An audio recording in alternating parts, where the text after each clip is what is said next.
আবু সাঈদের হত্যা মামলায় অন্যান্য আসামি থাকবে।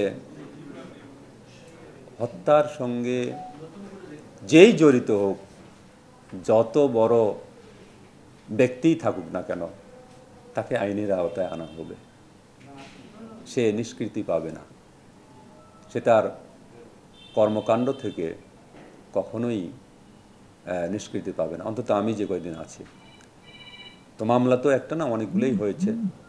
এগুলোর জন্য তদন্তের সময় লাগবে, এভিডেন্স কালেকশনের সময় লাগবে। আমি যোগদানের পরে যখন আমি নিশ্চিত হয়েছি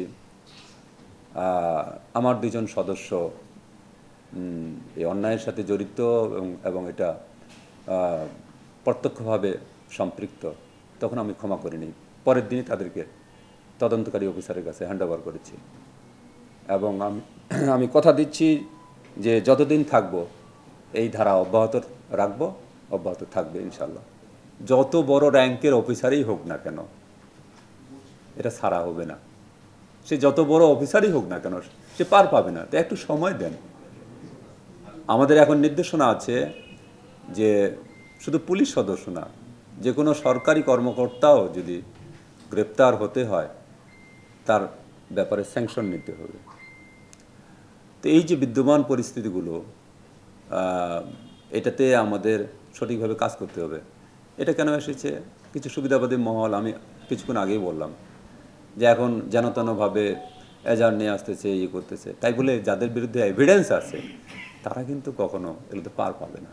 পার যাতে না পায়, ফিউচারে যাতে আবার আইনের ফাঁক ফোকর, আপনারা জানেন যে আদালত কী জিনিস, ওখানে কীভাবে বের হয়ে আসে, ওগুলো যেন সুযোগ না থাকে, সেই ব্যবস্থাটাও হবে। আর যে মামলাটার স্পেসিফিকভাবে যে মামলাটার কথা বললেন আপনি, সেই মামলাটা পিবিআই তদন্ত করছে। সে যখন যেভাবে আমাদের কাছে হেল্প চাবে আমরা 100% করবো। 16 তারিখে পড়ে গেল, আর ইন বিটুইন 5 তারিখ কাউন্টডাউন শুরু হলো। 5 তারিখে বেলা 3টার সময় ওই আকাশের দিকে সবাই তাকায় থাকলো। এরপরে অনেক কিছু ঘটে গেল, ঘটতেছে, চলতেছে চলতেছে চলতেছে, ঠিক আছে? তো এই যে এরপরে কত কিছু হয়ে গেল দেখেন। এরপরে বস্তায় বস্তায় টাকা পাওয়া যাচ্ছে, গাড়ি পাওয়া যাচ্ছে, বিশাল দাড়ি, ক্লিন শেপ অবস্থায় পাওয়া যাচ্ছে। হ্যাঁ, এত পরিবর্তন, এত কিছু। তাহলে এই যে দেখেন, এগুলো হচ্ছে ডিপেন্ড করে একটা গুড গভর্নেন্সের উপর।